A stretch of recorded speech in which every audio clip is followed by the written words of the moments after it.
26 जनवरी 1992 भारत के इतिहास का वह ऐतिहासिक दिन जब जम्मू कश्मीर में आतंकवाद अपने घुटनों पर आ गया था। जब आतंकवादियों से जान की धमकी मिलने के बावजूद आज के पीएम मोदी ने श्रीनगर के लाल चौक में तिरंगा फहराया था और जब पाकिस्तान को भारत ने अपनी ताकत की झलक दिखाई थी, उस वक्त नरेंद्र मोदी ने अपने भाषण में ये कहा था, 26 जनवरी को परसों अब चंद घंटे बाकी हैं, लाल चौक में फैसला हो जाएगा किसने अपनी मां का दूध पिया। तो आखिर कैसे ओपोजिशन पार्टी के आम कार्यकर्ता होने के बावजूद उस वक्त नरेंद्र मोदी ने जम्मू कश्मीर में आतंकवाद को मुंहतोड़ जवाब दिया था।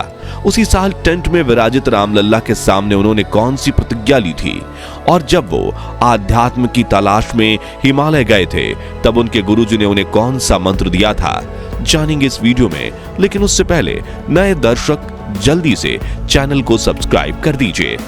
दरअसल साल 1992 में जम्मू कश्मीर में आतंकवाद अपने चरम पर था। तभी बीजेपी के वरिष्ठ नेता मुरली मनोहर जोशी ने ऐलान किया कि वो श्रीनगर के लाल चौक पर भारत का तिरंगा फहराएंगे, जिसके लिए कन्याकुमारी से कश्मीर तक एकता यात्रा निकाली गई थी। लेकिन साथियों, आतंकवादियों ने इस रैली में शामिल होने वाले नेताओं को जान की धमकी दी थी। तभी नरेंद्र मोदी ने कश्मीर पहुंचने के ठीक 2 दिन पहले 24 जनवरी के दिन ऐसा भाषण दिया था जो सुनकर आतंकवादियों के पसीने छूट गए थे। उन्होंने कहा था कि हमारी यात्रा ने आतंकवादियों को परेशान कर रखा है।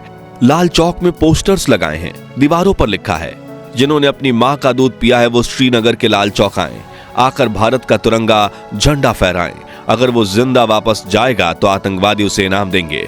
तो आतंकवादियों कान खोलकर सुन लो, 26 जनवरी यानी परसों मैं अभी चंद घंटे बाकी है। अब लाल चौक में ही फैसला होगा कि किसने अपनी मां का दूध पिया है और किसने नहीं। 26 जनवरी के दिन नरेंद्र मोदी मुरली मनोहर जोशी के साथ लाल चौक पर पहुंचे और तिरंगे को पूरी शान से फहराया। 17 मिनट तक चले इस प्रोग्राम में कार्यकर्ताओं को सीना ताने खड़ा देख आतंकवादियों में दहशत फैल गई थी और उन्होंने एक रॉकेट भी दागा था जो लाल चौक से थोड़ी दूरी पर जाकर गिरा था। 5 से 10 फीट की दूरी पर गोलियां भी चलाई गईं, लेकिन देशभक्तों के हौसले के आगे सब कुछ फेल हो गया। ऐसे ही और कई किस्से भी हैं जिसमें पीएम मोदी ने देश के दुश्मनों को खुलेआम चुनौती दे डाली थी। लेकिन साथियों, क्वेश्चन ये है कि नरेंद्र मोदी के दिल में देश के लिए इतना प्यार और सम्मान जागा कैसे? क्यों वो देश के लिए मर मिटने के लिए तैयार हो गए थे? आइए जानते हैं पीएम मोदी के जीवन से जुड़ी कुछ अनसुनी कहानियों के जरिए। नरेंद्र मोदी आजाद भारत में जन्मे देश के पहले प्रधानमंत्री हैं। उनका जन्म 17 सितंबर 1950 के दिन गुजरात के मेहसाणा जिले के वडनगर गांव में एक गरीब परिवार में हुआ। उनकी मां का नाम था हीराबेन मोदी और पिता का नाम दामोदर दास मूलचंद मोदी। नरेंद्र मोदी अपने 6 भाई बहनों में तीसरे नंबर पर थे।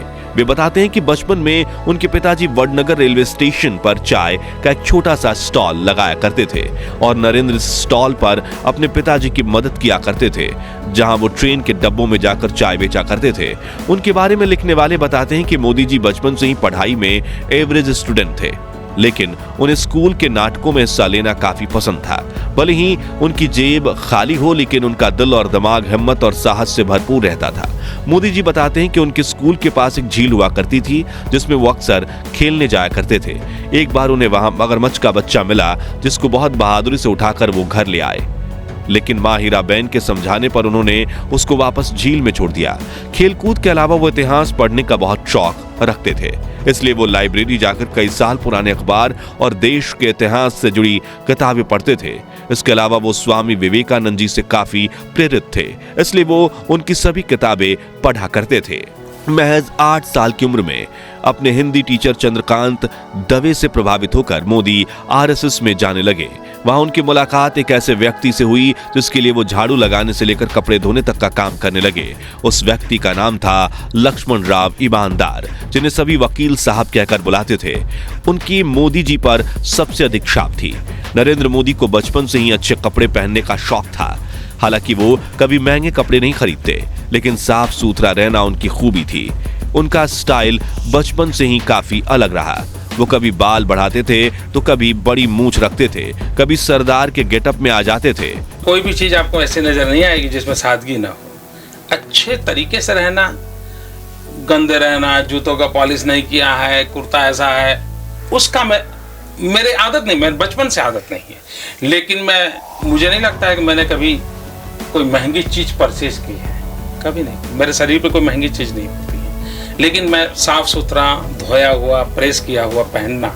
12 वर्षीय नरेंद्र मोदी के दिल में देशभक्ति तब जाग उठी जब 1962 में भारत और चीन के बीच भयंकर युद्ध छिड़ गया था, जिसमें भारत की हार ने 12 साल के नरेंद्र मोदी को झकझोर कर रख दिया और उन्होंने देश की सेवा करने के लिए सेना में भर्ती होने की ठान ली। मगर पैसों की कमी होने की वजह से वो आर्मी स्कूल तो नहीं जा पाए, लेकिन उन्होंने एनसीसी ज्वाइन कर ली।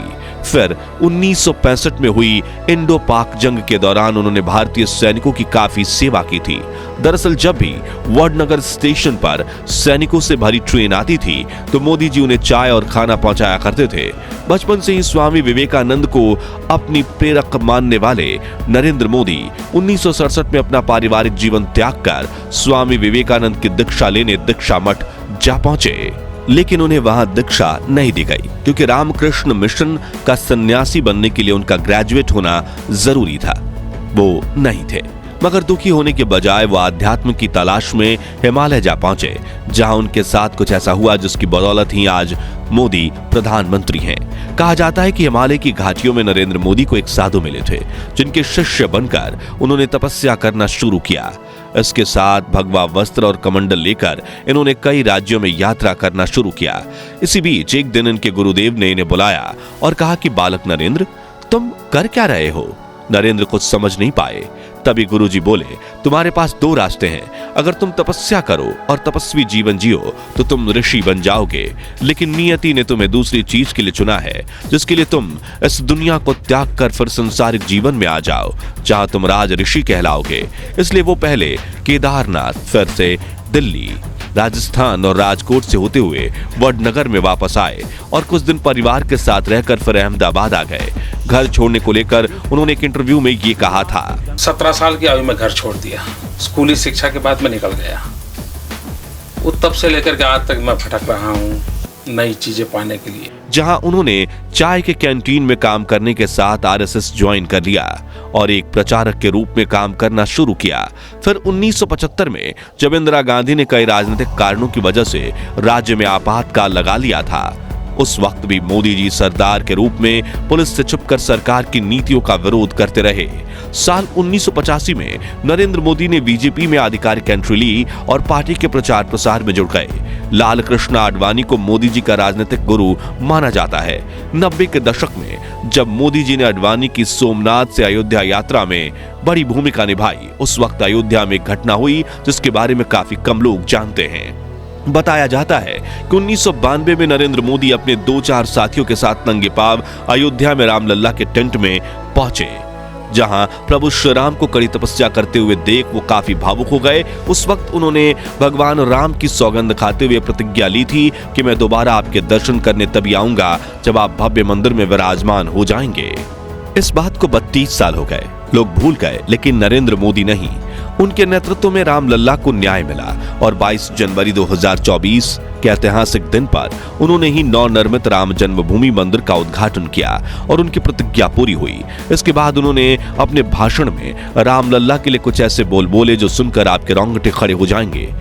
राम भारत की आस्था है, राम भारत का आधार है, राम भारत का विचार है, राम भारत का विधान है, राम भारत की चेतना है, राम भारत का चिंतन है, राम भारत की प्रतिष्ठा है, राम भारत का प्रताप है, राम प्रवाह है, राम प्रभाव है, राम नीति भी है, राम नीति भी है, राम नित्यता भी है, राम निरंतरता भी है, राम विभु है, विशद है, राम व्यापक है, विश्व है, विश्वात्मा है।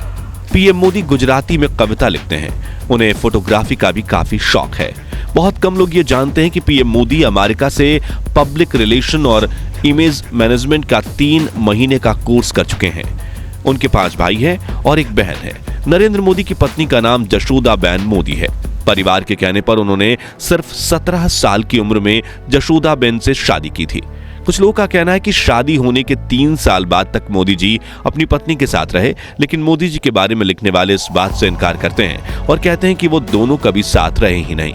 मोदी जी का मानना है कि एक शादीशुदा के मुकाबले अविवाहित व्यक्ति भ्रष्टाचार के खिलाफ ज्यादा जोरदार तरीके से लड़ सकता है, क्योंकि उसे अपनी पत्नी, परिवार और बाल बच्चे की कोई चिंता नहीं रहती। खैर, 1992 में एकता यात्रा करने के बाद पीएम मोदी गुजरात आ गए, जहां 1995 में बीजेपी ने पूर्ण बहुमत की सरकार बनाई। केशुभाई पटेल को मुख्यमंत्री बनाया गया और नरेंद्र मोदी को पार्टी का कामकाज देखने के लिए मुंबई बुला लिया गया। 1998 में गुजरात में फिर चुनाव हुए और बीजेपी की सत्ता में वापसी हुई, लेकिन केशुभाई अब काफी बीमार रहने लगे थे। इस बीच 26 जनवरी 2001 को आए भूकंप ने गुजरात को हिलाकर रख दिया था। लोग सरकार से निराश हो चुके थे। तभी केंद्र में एनडीए की सरकार थी और प्रधानमंत्री थे अटल बिहारी वाजपेयी, जिन्होंने मोदी जी से कहा, तुम्हें दिल्ली छोड़कर गुजरात जाना चाहिए। पहले तो मोदी जी ये बात समझ नहीं पाए, लेकिन फिर उन्हें पता चला कि वाजपेयी उन्हें गुजरात का मुख्यमंत्री बनाना चाहते हैं और गुजरात आने के बाद 7 अक्टूबर 2001 के दिन नरेंद्र मोदी को गुजरात के मुख्यमंत्री के रूप में नियुक्त कर लिया गया, जहां उन्होंने 4 बार लगातार जीत हासिल करके करीब 13 साल तक गुजरात के मुख्यमंत्री का पद संभाला। और फिर साल 2014 में बीजेपी ने केंद्र में भारी बहुमत के साथ जीत हासिल की और 26 मई 2014 के दिन नरेंद्र मोदी बने भारत के प्रधानमंत्री। तो दोस्तों, आज के लिए बस इतना ही। अगर आप इस वीडियो का पार्ट 2 देखना चाहते हैं, जिसमें हम प्रधानमंत्री बनने के बाद मोदी जी के जीवन के रोमांचक सफर की बात करेंगे, तो कमेंट बॉक्स में पार्ट 2 जरूर लिखिए। वीडियो अच्छा लगा हो तो इसे लाइक और शेयर जरूर कर दीजिए। ऐसी ही रोमांचक वीडियोस देखते रहने के लिए हमारे चैनल को सब्सक्राइब करके पास वाली घंटी जरूर बजा दीजिए। धन्यवाद।